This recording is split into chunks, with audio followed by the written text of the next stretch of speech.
William Shakespeare.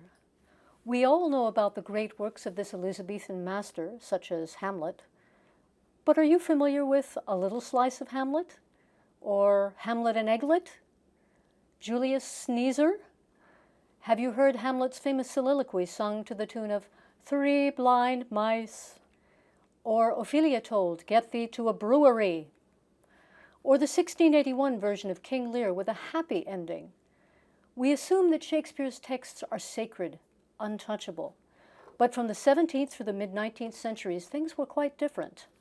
Shakespeare's works were thought of as being flexible, common property, to be treated as people saw fit.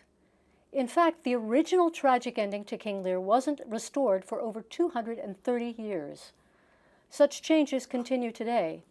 Leonard Bernstein's musical, West Side Story, is an adaptation of Romeo and Juliet.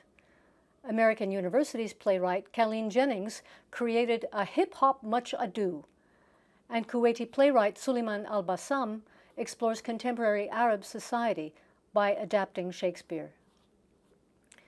Another assumption we may make about Shakespeare is that his works are only elitist, highbrow entertainment. But up through the 19th century, Shakespeare was well known to and enjoyed by all levels of society. The bard's contemporaries wrote that the theater was frequented by all sorts of people, young and old, rich and poor, masters and servants, churchmen and statesmen. In 1830s America, almost every pioneer's cabin had a few volumes of Shakespeare. In the U.S., Shakespeare's plays were popular entertainment, seen in halls, churches, saloons, anywhere there was an audience. One example of a typical evening's entertainment was As You Like It, scheduled next to gymnasts making a pyramid, someone singing the Swiss Drover Boy, and a Latin dancer performing La Cachucha to the accompaniment of castanets. The transformation of Shakespeare's works into high culture in the U.S. began with the 1849 culture wars, called the Astor Place or Shakespeare riots. These riots happened when a long-standing rivalry between two Shakespearean actors, an American and an Englishman, exploded into riots between working-class mobs, who supported the American, and police, who were controlled by the upper-class audiences, who supported the Englishman. After that, the division gradually widened between those who treated the bard with great reverence in highbrow venues, and those who mercilessly parodied such seriousness in burlesques in lowbrow venues. But for centuries, Shakespeare has been loved by and enjoyed by all levels of society and is an integral part of cultural literacy in the West. Both musicals and operas frequently are based on successful books, plays, or movies. Shakespeare's plays have provided the material for many operas. There's even an entire book on the subject entitled Shakespeare and Opera. Verdi and Boito managed to create a brilliant transformation of play to opera with Falstaff. But the task of transferring any story from one medium to another is not simple. Arrigo Boito, the librettist for Falstaff, called it difficult, difficult, difficult. But he also said, one must make it seem easy, easy, easy. The work must be reimagined, reshaped, altered, modified. Since it takes longer to sing words than to say them, drastic cuts and changes must be made to dialogue, while retaining the mood of the original text. Boito did such a fine job on the libretto for Falstaff that it's been called more Shakespearean than the Shakespearean source.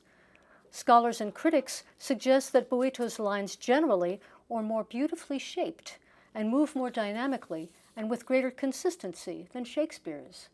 That this rollicking farce improved, even redeemed Shakespeare.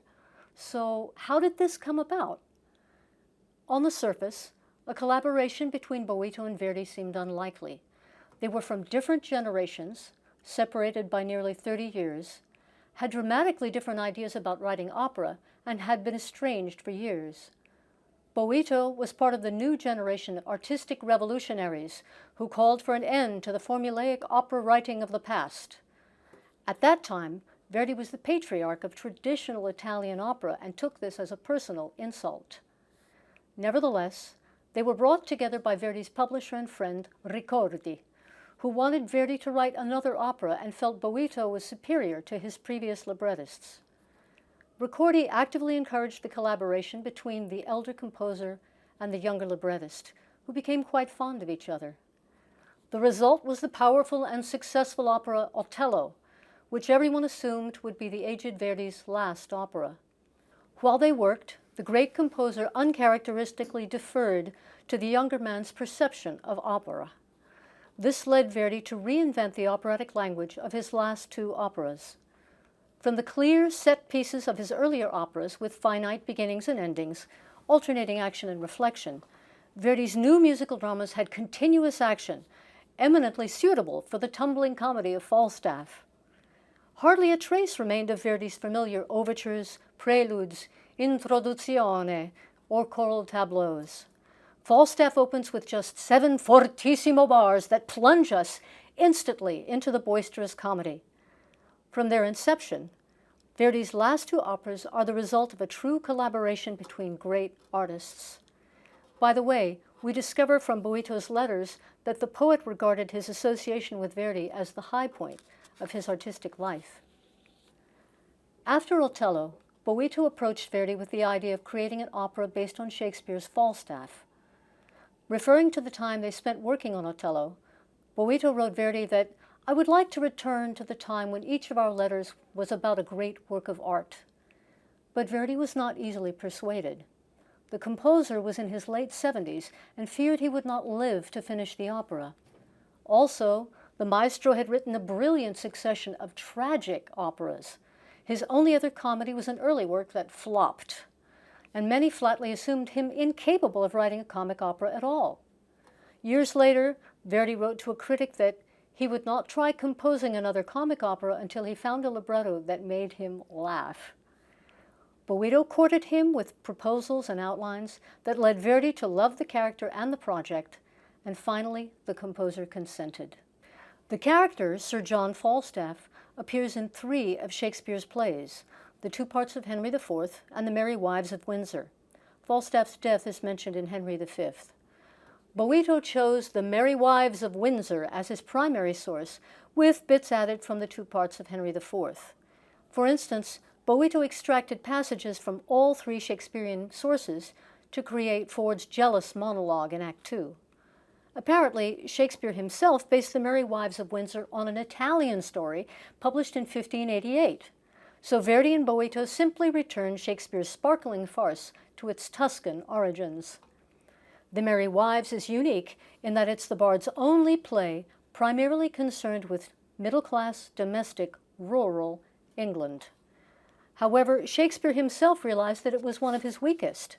He cut out well over a third of the lines for the 1602 publication. Any play that can be cut by 40% and survive is not well constructed. The Merry Wives also has by far the highest percentage of prose lines in all of Shakespeare's works, 88%, and prose is harder to set to music than poetry. It's easy to see why the Merry Wives was not often chosen as a source for opera. Still, the problems with his Shakespearean model did not stop Boito. He knew that following the model too slavishly can be deadly. Alain Boubille and Claude Michel Schoenberg certainly had to make many changes when they adapted Victor Hugo's long, classic French novel Les Misérables into their monumental musical. Mozart's famous rival, Salieri, wrote a version of the Merry Wives that failed in part because he tried to include too much of the original play. So, Boito simplified and tightened his main source, and then sifted through the 2 parts of Henry IV to craft what he described as a joyous comedy, live from top to bottom with a natural and engaging gaiety. The tale of this self-indulgent, overweight, sexual and economic predator provided the opportunity for great physical comedy and a rollicking farce.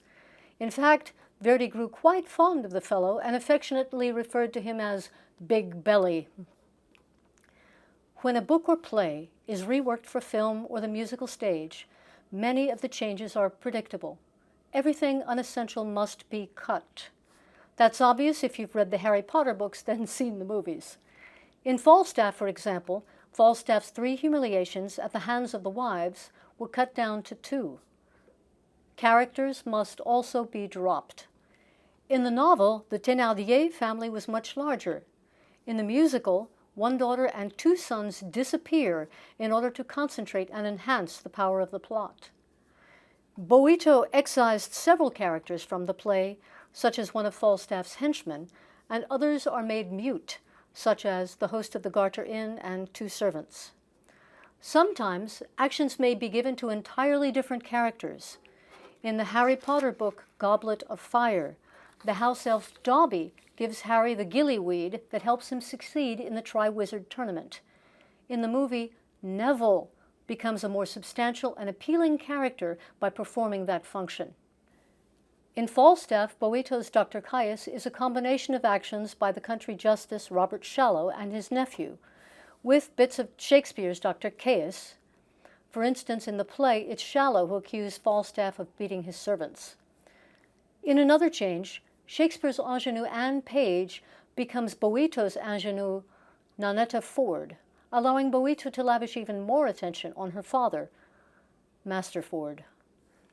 Sometimes a role will be changed to better suit the abilities of a performer or to showcase a fine artist. Before Kristen Chenoweth was chosen for the role of Glinda in Wicked, Schwartz wrote the role for a low voice in a Broadway belt. Once the read-throughs began, Kristen hinted to Schwartz, "You know, I can sing high too." Schwartz decided that Glinda, in her public persona, like the good witch we know from The Wizard of Oz, would be a soprano, but when she was her troubled self, Glinda would be a Broadway belting alto. In the Elizabethan models, Mistress Quickly was Dr. Caius's servant, with scheming ways, unintentionally racy double entendres, and addle-headed malaprops. In the opera, Boito transformed her into a friendly neighbor who willingly joins in on a good joke. Once Giuseppina Pasqua was chosen to create the character of Quickly, Verdi realized her gifts and surprised everyone by expanding her role. Just as characters may be altered, subplots may be altered to offer contrast and depth to any work. In Wicked, Schwartz was concerned that the animal Nessarose subplots took up too much stage time and might grind the action to a halt, but realized they were necessary to the show. With a few simple turns, he managed to keep both their substance and the plot moving. Verdi's Falstaff maintains two subplots from the original source, slightly altered. Ford's irrational and unfounded jealousy in thinking that his honorable wife would succumb to Falstaff's charms, and Ford's daughter Nannetta's desire to marry the handsome, young, and besotted Fenton, rather than the suitor her father preferred.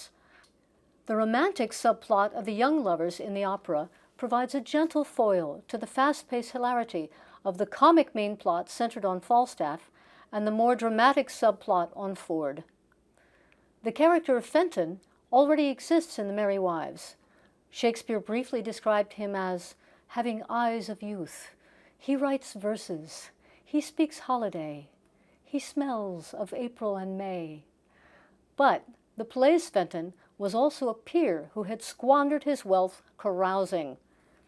At first, Shakespeare's Fenton venally sought to marry the middle-class Anne solely to obtain her dowry, but eventually he learns to love her. In the play, Anne's father's objections make sense. In the opera, we are at a bit of a loss to know why Papa objects. Boito's Fenton is a youthful lyric tenor lover whose purity of ardor is untainted. Boito knew that meetings between these two lovers should bloom here and there throughout the opera. Early on, he suggested to Verdi that from the beginning to the end of the comedy, they will steal kisses from each other, carefully, ardently, hidden in corners, with short, fresh lines and brief, quick dialogues. Boito also said that their love makes the whole comedy fresher and more solid. In both the play and the opera, the lovers have about 5% of the dialogue, but in the opera, their triple-meter romantic lyricism offers a series of brief oases from the skittering busyness and botheration. Similarly, Shakespeare had Mistress Quickly as Queen of the Fairies in Act 3, but to elevate Nannetta, Anne, and keep her in the audience's eye, Boito makes her Queen of the Fairies instead. Inspiration for lines in a musical or opera can come from outside the original source. Sometimes composers even borrowed from themselves. Bernstein originally wrote the duet One Hand, One Heart for Tony and Maria in West Side Story for his operetta Candide. Boito enhanced and enlarged the romantic aspect of Fenton and Nannetta's love by adding lines taken from the classic 14th century work by Boccaccio, Decameron, as well as from some Shakespearean sonnets. An evening of good theater is often enhanced by adding spectacle. Productions of Shakespeare would increase the pageantry, for instance, by aggrandizing the banquet scene or final battle in Macbeth, or adding an elaborate funeral procession for Juliet in Romeo and Juliet. When George Bernard Shaw's Pygmalion was moved from stage to screen and then became Lerner and Loewe's musical My Fair Lady, the play's missing scenes at the Ascot races and the ball blossomed into large, elegant production numbers. During the creation of Wicked, Schwartz worked so hard to retain the original dark texture of the book that the producer worried the show might be monochromatic. Schwartz assured him, "The next thing I write will be a fun song." From cues in both the book and the movie Wizard of Oz grew the sparkly production number One Short Day, about Elphaba and Glinda's brief time as tourists in the Emerald City. Shakespeare's Merry Wives of Windsor was already an ensemble play with a roughly democratic distribution of lines. The end of Act Two in Falstaff may not be a huge production number, but it's still a tour de force of comic ensemble writing in which 6 men and 3 women are all venting different emotions simultaneously with great energy. Other material can be added to enhance the characterization or plot of a show. The added number A Little Priest is perhaps the most important in Stephen Sondheim's Sweeney Todd. This macabre duet describes the different characteristics and flavors of meat pies made from men of different professions. Through clever comedy, the entire scene seduces the audience into accepting the outlandish action that follows in Sweeney Todd. Boito underscored the lowbrow burlesque of the wives stuffing Falstaff into a laundry basket by having Big Belly periodically poke his nose out of the basket to wail, "I'm suffocating," and the wives shoving him back in. This comic shtick is entirely Boito's invention. Verdi said that Boito's libretto is beautiful and so comic that even while composing, I had to break off work from time to time to break into laughter. Only Boito, in the history of translating Shakespeare for the operatic stage, made a determined effort to mimic Shakespeare's verbal fun in his own language. One example of this is the way Boito used poetic meter to portray the nature of his characters. The young lovers Fenton and Nannetta usually speak in lines of 5 syllables. Falstaff even borrows their poetic meter of love to begin his amorous serenade to Alice Ford. The wives do their scheming in lines of 6 syllables, as seen in their unaccompanied quartet. The men frantically search for Falstaff in 8-syllable lines, which are sometimes chopped up and distributed between different characters to enhance the frenetic pursuit, as seen in the laundry basket episode. The more formal structure of 11 and 7-syllable lines is used for more proper communications, such as Quickly's official report about her interview with Falstaff. Big Belly's wit and girth flow in 14-syllable lines. Often the thought begun in one line spills into the next, producing unexpected rhymes. Boito ended his libretto for Falstaff much as Shakespeare ended his play, with 2 masked marriages. The young lovers are disguised and married despite Nannetta's father's objections, and stuffy, boring old Dr. Caius is tricked into marrying a disguised, cross-dressing Bardolfo, one of Falstaff's male servants. Shakespeare frequently concluded plays by directly addressing the audience. Verdi's sense of theater and lifelong experience in the medium led him to enhance Boito's conclusion with a flourishing gesture in the best Shakespearean style, the famous comic fugue for the entire cast. Boito probably borrowed the text from As You Like It, reshaping the cynical lines, "All the world's a stage, and all the men and women merely players," into the festive lines, Everything in the world is a jest, and man is born a joker. In the end, Boito and Verdi created the ideal transformation of a Shakespearean play into an opera. Falstaff is a highbrow adaptation that honors and even improves upon the Shakespearean model while cavorting and jesting in the best lowbrow fashion.